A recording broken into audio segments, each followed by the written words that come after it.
Hi, welcome to the Shared Kabili YouTube channel, and for today's tutorial, I will be teaching you on how to enable and disable Open Control Center in Basic Navigation Voice Control on iPhone X. But first, kindly subscribe to this channel and don't forget to hit the subscribe button and the bell to notify you for the new updates. And let's start.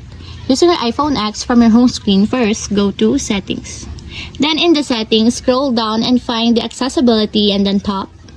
Then in the accessibility, scroll down again and go to physical in motor section and then tap the voice control. Then after that, in this part in the voice control, go to the section and then tap the customize commands. Then in the customize commands, tap the basic navigation. Then in the basic navigation, find and tap the open control center.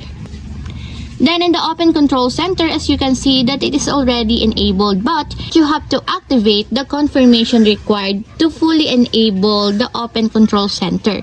To enable, just tap the switch button located on the side of it, just like this, to activate the Open Control Center. And if you want to disable or turn off, just tap again the switch button, just like this.